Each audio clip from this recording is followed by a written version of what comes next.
జై గురుదత్త శ్రీ గురుదత్త. మన ఆధునిక విజ్ఞాన శాస్త్రజ్ఞులు, ఆధ్యాత్మిక తత్వవేత్తలు ప్రపంచాన్ని ఎప్పుడు కూడానండి విభిన్నమైన కోణాల నుంచి పరిశీలిస్తూ ఉంటారు.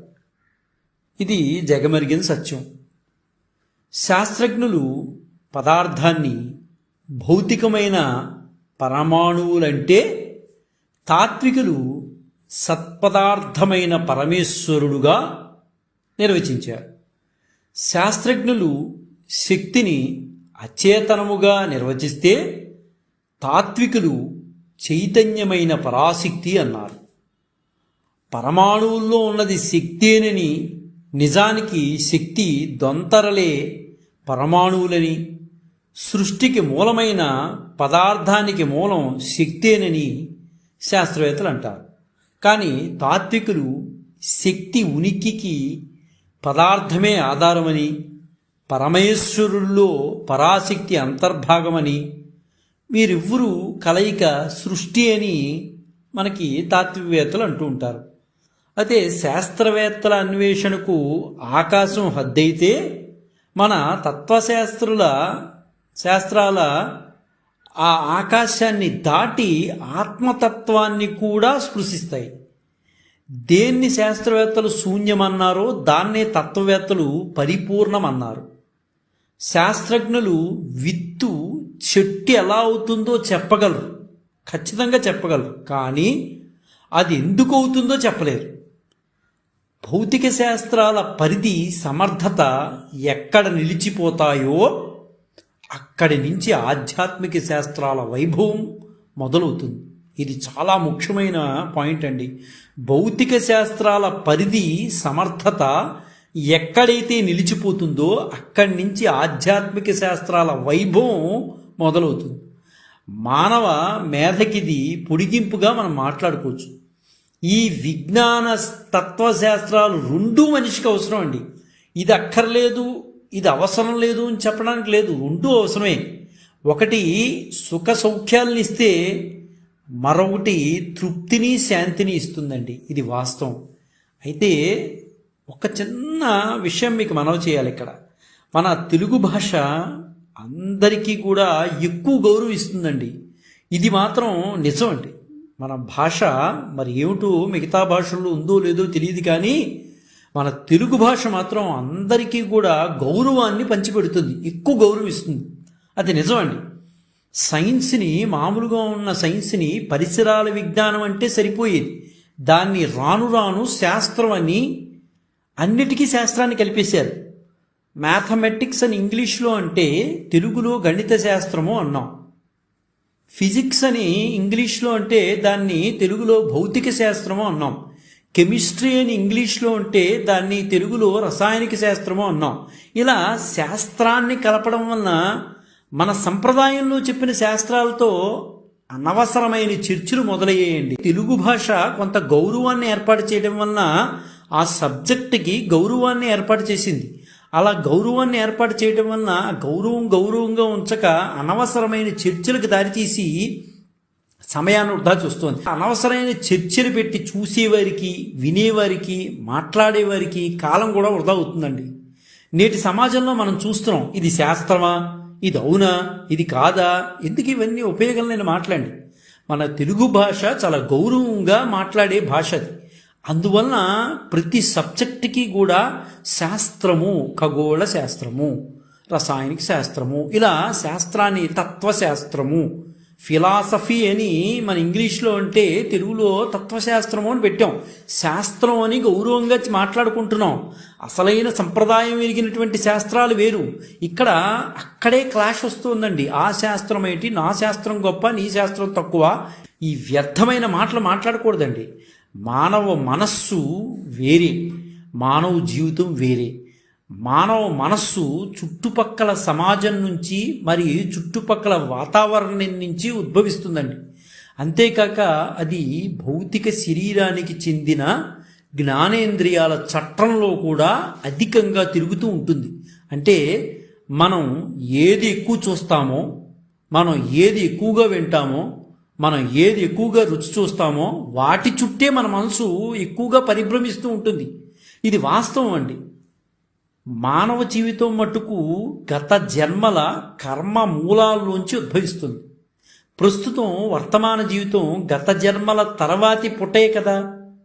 అంతకు మునుపున్న పుటలు అర్థం కాకపోతే వర్తమాన పుట ఎప్పుడు అర్థం కాదు కదండి. అంతకు ఉన్న పేజీలు చదవకపోతే మధ్యలో ఉన్న పేజీ ఏం అర్థమవుతుంది? ఇప్పుడు వర్తమానంలో ఉన్న పేజీ మనకు అర్థం కావాలి అంటే అంతకు మునుపు ఉన్నటువంటి జన్మల యొక్క సంస్కారం మనకు తెలిసి ఉండాలి. అప్పుడే మన జన్మ సాఫల్యం అవుతుంది. మానవ ఆత్మవత్ జీవితాన్ని అర్థం చేసుకుంటేనే మానవ మనస్సు మీద ఆధిపత్యం లభిస్తుంది. ప్రతి మానవ జీవితం కూడా ఉపరితల లోకాల్లో ఉన్న ఆత్మతలాల్లో ఉన్న మూలాత్మ యొక్క మరొక విహారయాత్రగా, మరొక విజ్ఞాన యాత్రగా అర్థం చేసుకున్నప్పుడే మనస్సు యొక్క తీవ్రతర ప్రభావం నుంచి మనం క్షేమంగా, సురక్షితంగా బయటపడగలుగుతాం. వాస్తవానికి ఇహలోకంలో తాత్కాలికంగా జీవిస్తున్న ఆత్మలోక వాసులమే మనము అని ఖచ్చితంగా మనం చెప్పుకోవచ్చు. మనం వాస్తవానికి ఇహలోకంలో భౌతిక కాయంలో నివసిస్తున్న ఒకానొక సనాతన మూలాత్మయే మనం.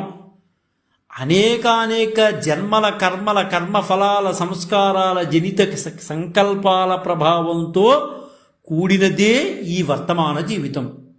శాస్త్ర విజ్ఞానానికి మత విశ్వాసాలకు ఎప్పుడూ పొత్తు కుదరదండి. ఇది చాలామంది భావన. అది ఈ రెండిటికి, శాస్త్ర విజ్ఞానానికి మత విశ్వాసాలకి పొత్తు కుదరదని చాలామంది మనసులో 170% మంది అనుకుంటూ ఉంటారు. అయితే ఆ భావన తప్పును నిరూపించినటువంటి మహామనీషి, యోగి పుంగవులు, బ్రహ్మతేజస్సు గల మనిషి, ఆయన్ని చూడగానే విద్వాంసులు సహితం లేచి నుంచుని 2 చేతులు పైకెత్తి నమస్కారం అచేతనంగా చేసేస్తారు. అంత దివ్యమూర్తి అండి ఆయన. ఆయన గొప్ప భౌతిక విజ్ఞాన గని, న్యూక్లియర్ ఫిజిక్స్ను ఆపోసన పట్టినటువంటి మహాపురుషుడు. నేటి మన ప్రాతస్మరణీయులు స్వామి జ్ఞానానంద గారండి. ఆ మహనీయునికి అటు భౌతిక శాస్త్రజ్ఞుల తరఫున, ఇటు ఆధ్యాత్మికవాదుల తరఫున ఘనమైన నివాళులర్పిస్తూ వారి జీవిత విశేషాలను మనం తెలుసుకుందామండి. ఒక మహామనీషి యొక్క జీవితం ఒక 30 నిమిషాల్లో పూర్తిగా మనం పరిశీలించలేమండి. అది వాస్తవం. ఎందువల్లంటే ఇలాంటి మహానుభావుల జీవితం మాట్లాడుకోవాలంటే ఎక్కువసేపు మాట్లాడుకోవాలి. మనకున్నటువంటి స్వల్పకాలికమైన 30 నిమిషాల వ్యవధిలో కొద్దిపాటి ముఖ్యమైన విషయాలు మాత్రమే తెలుసుకోవడానికి ప్రయత్నం చేద్దాం. ఈ కొద్దిపాటి విషయాలు తెలుసుకుని ఇంతేనా ఆయన చేసింది అని మాత్రం దయచేసి అనుకోవద్దు. మహానుభావుల జీవిత చరిత్ర చెప్పేటప్పుడు దానికి వ్యవధి ఎక్కువగా ఉండాలి.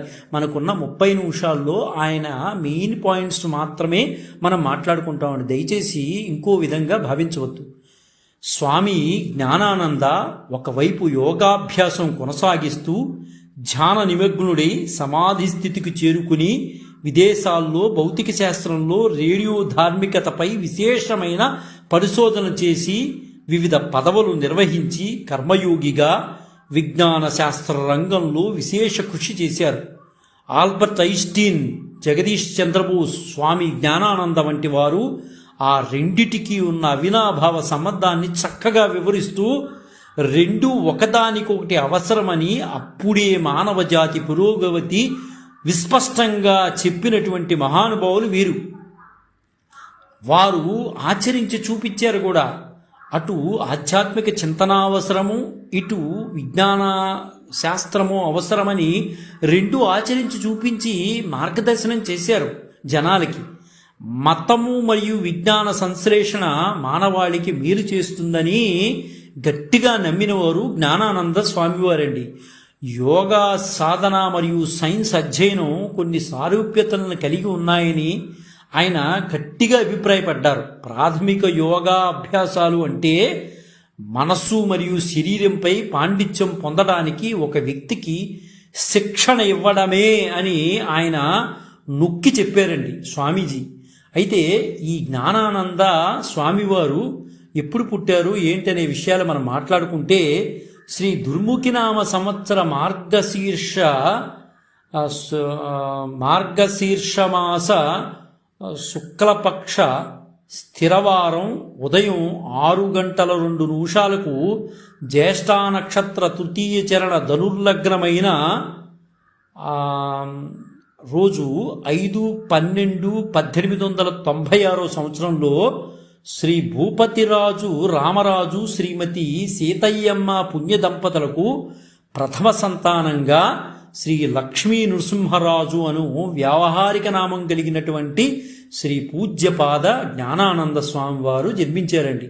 పూజ్య జ్ఞానానంద స్వామి వారు పుట్టిన తర్వాత వెంటనే శ్రీ భూపతిరాజు రామరాజు గారు, ఆయనకి గొప్ప వేద సంస్కారం కూడా తెలుసున్నవారండి భూపతిరాజు రామరాజు గారు. ఎందువలంటే రాజుల సంస్కారం అలా ఉంటుంది, బ్రాహ్మణులను ఎక్కువగా గౌరవిస్తారు. ఆ రాజ సంస్కారం చేత ఆయనకి కూడా వేద విజ్ఞానం మీద చాలా పట్టున్నవాడండి భూపతిరాజు రామరాజు గారు. వెంటనే పిలిపించి ఆ అబ్బాయి యొక్క జాతక విశ్లేషణ చేయమన్నారు. చేయమంటే పెద్దలు వచ్చి జాతక విశ్లేషణ చేశారు. ఆయన పుట్టడం బుధాదిత్య యోగంలో పుట్టాడండి. మహానుభావుడు జ్ఞానానంద స్వామి వారు బుధాదిత్య యోగంలో పుట్టారు. అయితే ఆయన పుట్టిన జాతకంలో కొన్ని దోషాలు కూడా ఉన్నాయి. 11 వర్ష ప్రాయమునకే వైరాగ్యం వస్తుంది అని జాతకంలో ఉంది. ఆయన కఠినంగా తపస్సంపన్నులుగా ఉంటారని, అదేవిధంగా పరివ్రాజక సన్యాస యోగమును అనుభవిస్తారని, రాజయోగాలను అనుభవిస్తారని, మహారాజయోగాన్ని పొందుతారని, అదేవిధంగా జనాకర్షణ కలిగినటువంటి వ్యక్తిగా యశస్విగా ఉంటారని చెప్పడం జరిగింది అప్పుడు ఉన్న పెద్దలు. అదేవిధంగా 4వ ఏటనే మాతృవియోగం కలుగుతుందని, ఈ అబ్బాయికి సుందర రూపంగా ఉంటాడని, జలగండాలు ఉంటాయని, అయితే కలత్ర భావంలో కుజుడు ఉండడం వలన కొంచెం కలత్ర భావం ఇబ్బందిగా ఉంటుంది, సంతతి రాహిత్యమే ఉంటుంది అని ఖచ్చితంగా ఆ విద్వాంసులు తెలియజేస్తారు. అయితే ఈయన పుట్టి పెరిగిన తర్వాత అజాత శత్రువుగా ఉంటారని, వాహనయోగం ఉందని, విజ్ఞాన శాస్త్రపరంగా ముందుకు వెళతాడని, బ్రహ్మణశీలత ఉందని, అదేవిధంగా కందమూలాలు తిని బతుకుతాడని, దాన ధర్మాలు చేస్తాడని ఆయన చెప్పారు. ఇంకా రోగ విచారణకు వచ్చేప్పటికి ఈయనకి డయాబెటిక్ వస్తుందని, చిన్న వయసులో డయాబెటిక్ వస్తుందని జ్యోతిష్ శాస్త్రవేత్తలు చెప్పడం జరిగిందనమాట. మధుమేహం వ్యాధిగ్రస్తుడు అవుతారని చక్కగా ముందే చెప్పేశారు.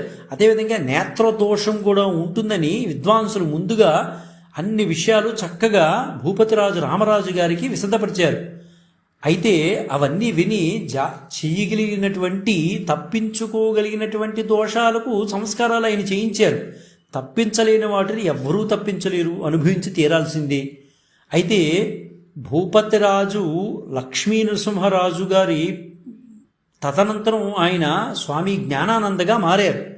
తండ్రి రామరాజు గారు మహావేద విజ్ఞానిగానండి. వేదాలు ఆయన చక్కగా కూర్చుని వినేవారు, అన్నీ తెలుసుకునేవారు. ప్రతి ఒక్కరిని పండితులను ఆశ్రయించి ప్రతి విషయాన్ని పరిశీలించేవారు. ఆయన నర్సాపురం టైలర్ హై స్కూల్లో ప్రాథమిక మాధ్యమిక ఉన్నత విద్యను చేర్పించారు మన జ్ఞానానంద స్వామి వారిని. అంటే ఆయన పేరు అప్పుడు లక్ష్మీ నరసింహరాజు గారు. ఆ లక్ష్మీ నరసింహరాజు గారిని ఆ స్కూల్లో చేర్పించారు.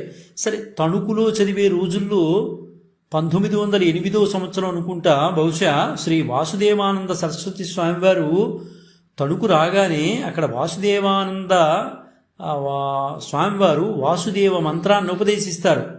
ఆనాటి నుండి ఆధ్యాత్మిక చింతన పెంచుకున్నారు.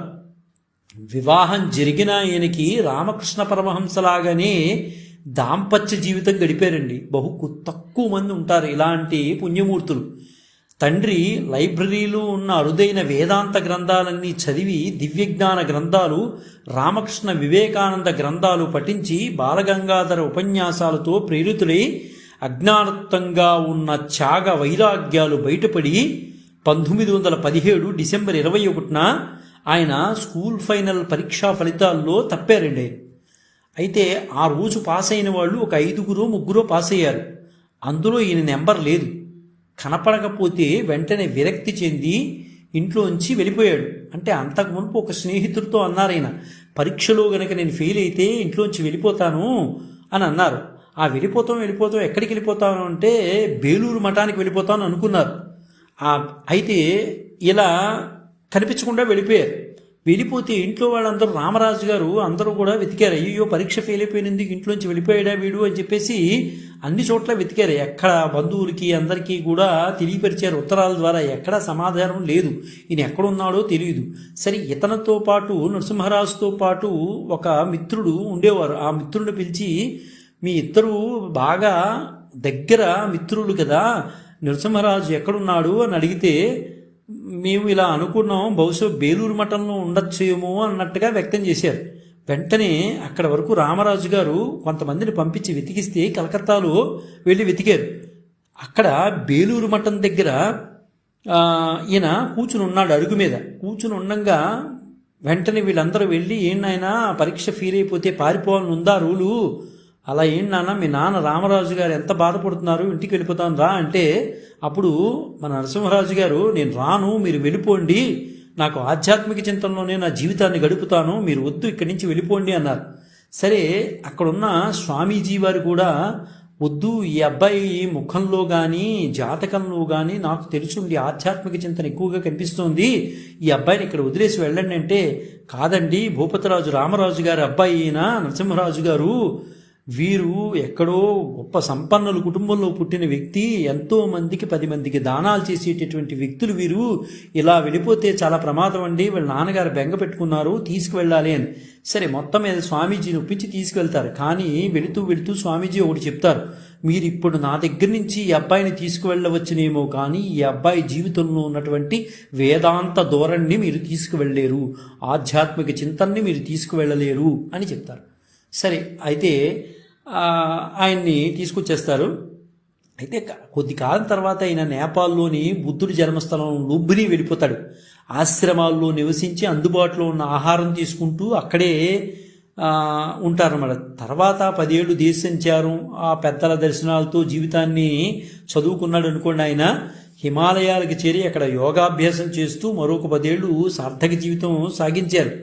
వేదాధ్యయన నియమాన్ని మాత్రం విడవలేదండి. ఎక్కడున్నా సరే వేదాధ్యయన నియమాన్ని మాత్రం విడవకుండా చేసుకుంటూ వెళ్ళాడు. పైగా అన్ని వేదోపనిషత్తుల సారాన్ని అవగాహన చేసుకున్నాడు. ఎందువనంటే సహజంగా భూపతిరాజు రామరాజు గారికి వేదోపనిషత్తులన్నీ కంఠోపాఠంగా వచ్చేవండి. అంటే పెద్దల నుంచి తెలుసుకున్నాడు ఆయన.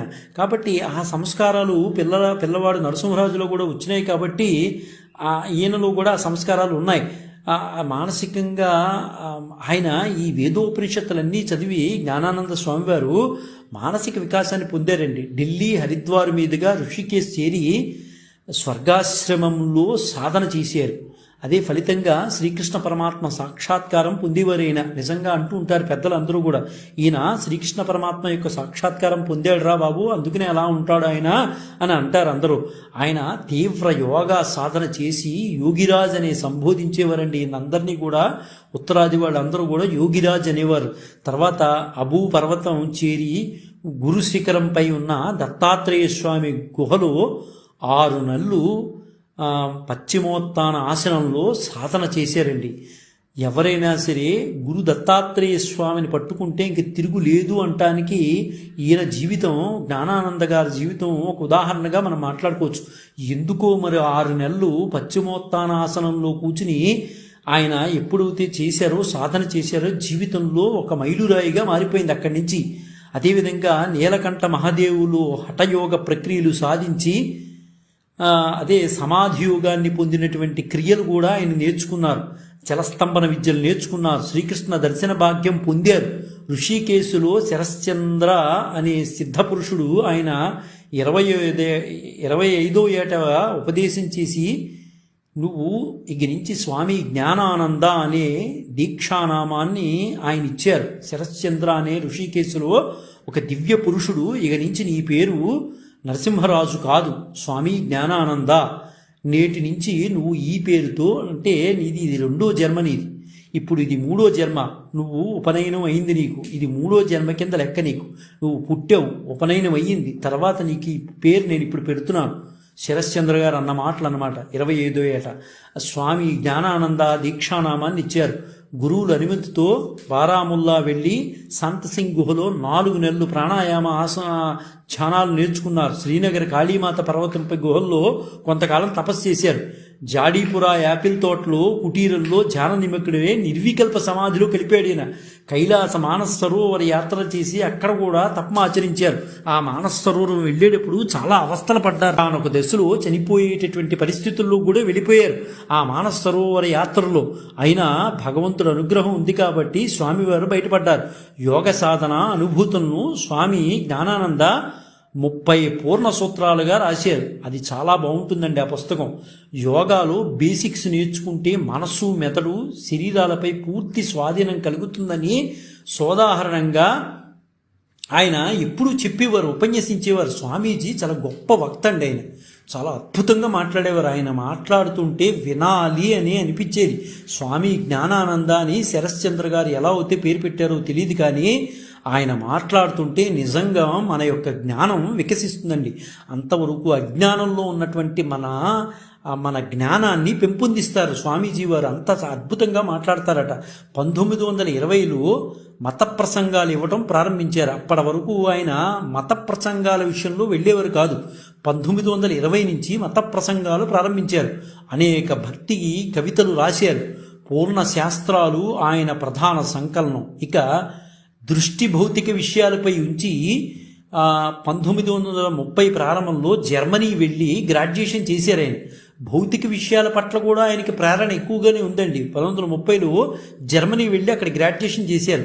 చార్లస్ విశ్వవిద్యాలయంలో ప్రొఫెసర్తో కలిసి 3 ఏళ్ల పాటు పనిచేయడానికి చెకోస్లోవేకియా వెళ్ళి ప్రేగ్ వెళ్ళారు. అక్కడ ఆ విశ్వవిద్యాలయంలోని ఆయన పరిశోధన అదేవిధంగా స్పెక్ట్రోస్కోపీలు ఖచ్చితమైన పద్ధతులు అభివృద్ధికి దారితీసింది. ఆయన పరిశోధన స్పెక్ట్రోస్కోపీ విధానం చాలా అభివృద్ధి చేశారు ఆయన. 1936లో లివర్పూల్ విశ్వవిద్యాలయంలో న్యూక్లియర్ ఫిజిక్స్ విభాగంలో పనిచేయడానికి ఆయన అంగీకరించారు. ఇటువైపు ఆధ్యాత్మిక చింతన, అటువైపు భౌతికపరమైన విషయాలు, ఈ రెండిట్లో కూడా సమాన దృష్టితో ముందుకెళ్లారు.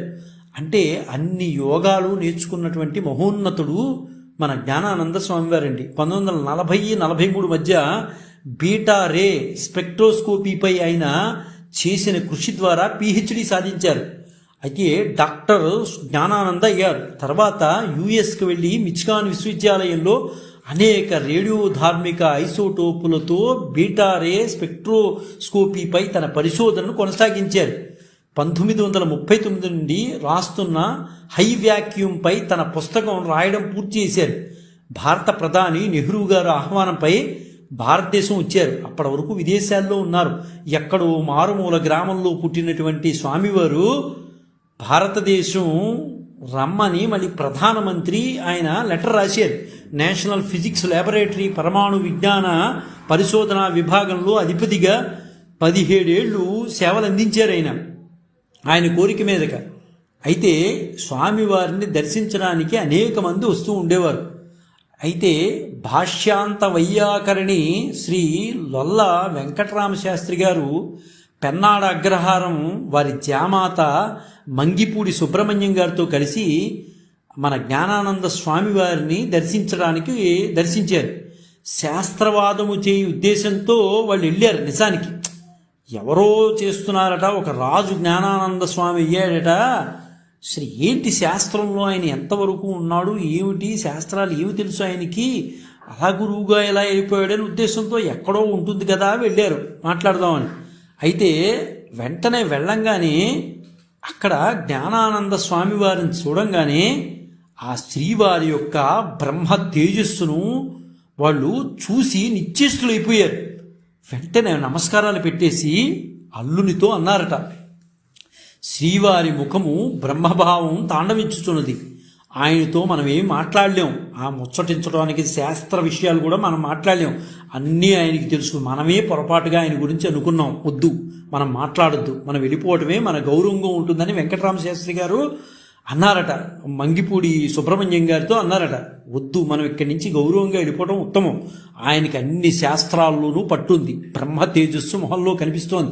అన్ని యోగాలు ఆయనకి తెలుసు. మనం ఆయనతో మాట్లాడి ఆయనకి ఏదో రాదనుకుని శాస్త్రజ్ఞానం కోసం మనం వచ్చాం, కనుక్కున్నామని. కానీ ఆయనలో ఎంతో తేజస్సు ఉంది. వద్దు, ఆయనతో తలపట్టడం మనకు అంత మంచిది కాదని చెప్పి నమస్కారం పెట్టి వచ్చేసారట. అంటే అంత బ్రహ్మ తేజస్సు కలిగినటువంటి వ్యక్తి జ్ఞానానంద స్వామివారండి. 1954లో ఆంధ్ర విశ్వవిద్యాలయంలో పరమాణు భౌతిక విజ్ఞాన విభాగం మొట్టమొదటిసారిగా ఏర్పాటు చేశారు. 10 ఏళ్ళు ఆయన ఆచార్యులుగా ఉన్నారు. శాఖాధ్యక్షులుగా పనిచేసి అంతర్జాతీయ ఖ్యాతిని సంపాదించారండి.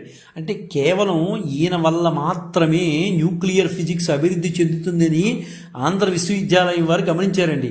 జూలై 1, 1956న ప్రత్యేక న్యూక్లియర్ ఫిజిక్స్ విభాగం ప్రారంభించబడిందండి. ఆ రోజు నుంచి స్వామివారు ఉంటేనే బాగుంటుందని కోరుకున్నారు. 1958 నాటికి డిపార్ట్మెంట్కి ఒక భవనం పూర్తయిందండి. ఆయన విభాగాధిపతిగా పదోన్నతి పొంది 1965 వరకు పదవిలోనూ కొనసాగారండి. 1965 నుండి 69 వరకు ఎందరికో మంత్ర దీక్షను అనుగ్రహించారు. ఇటు ఆధ్యాత్మికత అటు భౌతికత రెండింటినీ సమ్మేళనం చేస్తూ వెళ్ళేవారండి. జనానికి అలాగే ఉపదేశాలు ఇచ్చేవారు. ఇటు ఆధ్యాత్మికత ఎంత ముఖ్యమో అటు సైన్స్ అంత ముఖ్యమో అని చెప్పేవారు. సైన్స్ ఎంత ముఖ్యమో ఇటు ఆధ్యాత్మికత అంత ముఖ్యమో అని దివ్య జ్ఞానం చేసేవారు. అదేవిధంగా స్వామి జ్ఞాపకార్థం పరమాణు భౌతిక శాస్త్రంలోని ప్రయోగాలకు స్వామి జ్ఞానానంద పరమాణు పరిశోధన ప్రయోగశాల అని నామకరణం చేశారు. ఇప్పటికీ కూడా ఆంధ్ర విశ్వవిద్యాలయంలో ఆ పేరు కనిపిస్తుంది. ఆ మహానుభావుని చిత్రపటం విగ్రహం మనకి దర్శనమిస్తాయి. జాగ్రత్తగా పరిశీలిస్తే న్యూక్లియర్ విభాగానికి వెళ్ళినట్లయితే న్యూక్లియర్ విభాగానికి వెళ్ళినట్లయితే అక్కడ మనకి దర్శనమిస్తాయి. ఆయన ఎవరు అంటే జ్ఞానానంద స్వామివారే. ఆయన జ్ఞానానంద స్వామివారు రచించిన పూర్ణ సూత్రాలు తెలుగులోకి అనువదించబడ్డాయండి. చాలా అద్భుతంగా ఉంటాయి. పరమాణు భౌతిక విజ్ఞాన ప్రాథమిక పాఠాలు, ఫిలాసఫీ ఆఫ్ యోగా, రాజయోగ గ్లిమ్మెన్స్, అదేవిధంగా హై వ్యాక్యూమ్ మొదలైనవన్నీ కూడా ఆంగ్లంలో ముద్రించబడ్డాయి.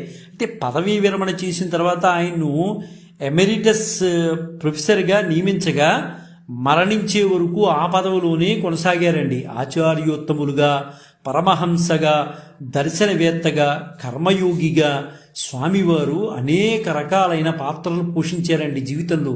అయితే అటువంటి స్వామివారు జ్ఞానానంద స్వామివారు 1969 సెప్టెంబర్ 21వ తేదీ సౌమ్యనామ సంవత్సర భాద్రపద శుద్ధ దశమి ఆదివారం రోజున ఉదయం 7:45 వారి 73వ ఏట పరమపదించారండి. అంటే ఆయన భౌతికంగా మన మధ్య లేకపోయినా స్వామివారు వారిచ్చిన దివ్యోపదేశాలు మన చుట్టూనే తిరుగుతూనున్నాయి. అజ్ఞానంలో ఉన్నటువంటి మన వంటి వారిని జ్ఞానంలోకి మార్పు చేసినటువంటి దివ్యమూర్తి జ్ఞానానంద స్వామివారండి. ఎంతో చక్కటి ఉపదేశాలు ఇచ్చారు. ఆయన బుక్స్ చదువుతుంటే ఎంతో గొప్ప జ్ఞానం వచ్చినట్టుగా మనకి అనిపిస్తూ ఉంటుంది. ఆయన మాట్లాడితే ఇంకెంత జ్ఞానం వస్తుందో, కేవలం ఆయన రాసినటువంటి పుస్తకాలు చదువుతుంటేనే మనకి అంత జ్ఞానం పరిపూర్ణత వస్తుందంటే ఆయన మాటలు వింటే ఇంకెంతగా వస్తుందో. ఆధ్యాత్మిక గ్రంథాల్లోని తత్వసారం ఏం చెబుతోంది అంటే మన సంకుచిత మనస్తత్వాన్ని, పరిమితత్వాన్ని వీడాలి అని చెప్తోంది. ఇది ఆయన చెప్పేవారు అనమాట. ఎప్పుడు చెప్పేవారండి ఇది. ఆధ్యాత్మిక గ్రంథాలన్నీ ఇదే చెప్తున్నాయి. సంకుచిత మనస్తత్వాన్ని, పరిమిత తత్వాన్ని వీడాలి మీరు అని ఆయన ఎప్పుడు చెప్పేవారు. ఇవే ఆధ్యాత్మిక గ్రంథాలు చెప్పేవి, ఇంకేవి లేవు. ఈ 2 మాటలే ఉంటాయి. సంకుచిత తత్వం వీడాలి, పరిమిత తత్వం వీడాలి. ఈ 2 నేర్చుకుంటే చాలు అనేవారు ఆయన. అలాగే అవి ఉన్నంతకాలం, ఈ 2 ఉన్నంతకాలం ఆధ్యాత్మిక అనుభవాలు రావు అని నిష్కర్షగా చెప్పేవారు. స్వామివారు ఏం చెప్పినా చాలా నిష్కర్షగా చెప్పేవారండి. ఎవరికి భయపడేవారు కాదు. ఎవరో ఏదో అనుకుంటారని భయపడేవారు కాదు. చక్కగా చెప్పవలసిన విశ్లేషణ అంతా చక్కగా చెప్పేవారు. ఇంకా అర్థం చేసుకుంటారో చేసుకోరో వాళ్ళ ఇష్టం, అలా ఉండేవారు అనమాట స్వామివారు. ఋషుల్నే విమర్శిస్తే మనకి దివ్య ఉపదేశాలు చేసే ఋషుల్ని విమర్శిస్తే వారు చెప్పే ప్రబోధాలు ఎలా అర్థం అవుతాయి మనకి? విమర్శ చేసుకుంటూ ముందు కూర్చోవడం కన్నా ముందు మనలో జ్ఞానాన్ని సంపాదించుకోవాలి అంటారు స్వామివారు. మనిషి తన మనస్సును విస్తరించుకుంటే ఋషులు చెప్పే మాటలు కొద్దిగా అర్థమయ్యి కొంచెమైనా ఆచరించగలుగుతాడు అని స్వామివారు, జ్ఞానానంద స్వామివారు చెప్పేవారు. అది కనిపించినంతసేపు విమర్శలు చేసుకుంటూ జీవితాన్ని వేస్ట్ చేసుకోవద్దని చెప్పేవారు. ఆ చెప్పే మాటల్లో 100 మాటల్లో నీకు 2 మాటలు నచ్చితే ఆ 2 మాటలు కార్యాచరణలో పెట్టు అని స్వామివారు చెప్పేవారు. మంత్రాక్షరాలు గొప్పవండి, చాలా గొప్పవి, కానీ అక్షర పరబ్రహ్మతత్వాన్ని చూపించలేవు. అందుకే అశక్తతను వ్యక్తం చేస్తూనే వేదద్రష్టులు తమ ప్రయత్నం తాము చేశారు. మనం కూడా జ్ఞానులమై నిత్య సత్య శోధన చేస్తూనే తత్వం అనుభవంలోనికి వస్తుంది. వేద సహితమైన పవిత్ర గ్రంథాల్లోని జ్ఞానాన్ని దీపస్తంభాలుగా చేసుకుంటే చీకట్లో సైతం లక్ష్యాన్ని చేరుకోగలుగుతాం, సంసార సాగరాన్ని దాటగలుగుతాం, పరబ్రహ్మంలో ఐక్యమై మోక్షాన్ని సాధించగలం. ముందు స్వార్థ చింతన వీడాలి. పక్కవాణ్ణి పొగిడితే తట్టుకోలేనటువంటి గుణాన్ని పక్కన పెట్టాలి. మన వేద విజ్ఞానం మనకేం చెప్తోంది, మన శృతి స్మృతి పురాణాలు ఏమి చెప్తున్నాయి, దాన్ని గమనించి ముందుకు వెళ్ళాలి. నువ్వు సంకుచిత తత్వంలో ఉంటే వేదం కూడా అదే చెప్పిందని నిర్ధారణ జరుగుతోంది. వేదం చెప్పిన మాటలు ఒకటి, నీ సంకుచిత తత్వం వల్ల అదన్నీ వేదానికి అన్వయిస్తున్నారు. జ్ఞానం ఎక్కడున్నా, కళలు ఎక్కడున్నా ఆ వ్యక్తిని గౌరవించవలసిన సంస్కారం చదువుకున్నందుకు మనకున్నది. అటువంటి జ్ఞాన సంపన్నులు ఉన్నటువంటి దేశం మన దేశం. స్వామి జ్ఞానానంద గారు ఒక రాజవంశంలో పుట్టినటువంటి వ్యక్తి. అలాంటి వ్యక్తిని ఈరోజు మనం గౌరవించుకుంటున్నాం. అలాంటి దివ్య సంపన్నులు నడయాడినటువంటి భూమి మనది. మనం కొద్దిపాటైన జ్ఞానాన్ని సంపాదించుకోవడానికి ప్రయత్నం చేయాలి తప్పించి అనవసరమైన విమర్శలకు దారి తీయకూడదు. మన జ్ఞాన సముపార్జన మన సబ్జెక్ట్ మీద పెట్టాలి, అనవసరమైన విషయాల మీద కాదు. పుట్టడానికి రాజవంశంలో పుట్టిన వారింట్లో బ్రాహ్మణ సంస్కారం కనిపించేది. స్వామి జ్ఞానానంద గారి ఇల్లు అలా కళకళలాడుతూ ఉండేది, వేద విజ్ఞానంతో కళకళలాడుతూ ఉండేది. కాబట్టి అటువంటి మహానుభావుల్ని ఆదర్శంగా తీసుకుని మనం ముందుకు వెళ్ళాలి. స్వామివారికి ఘనమైన నివాళులు అర్పిస్తూ జై గురుదత్త శ్రీ గురుదత్త శ్రీపాద శ్రీవల్లభ చరణదాసుడు మానికొండ రాజశేఖర శర్మ రాజమహేంద్రవరం. స్వస్తి.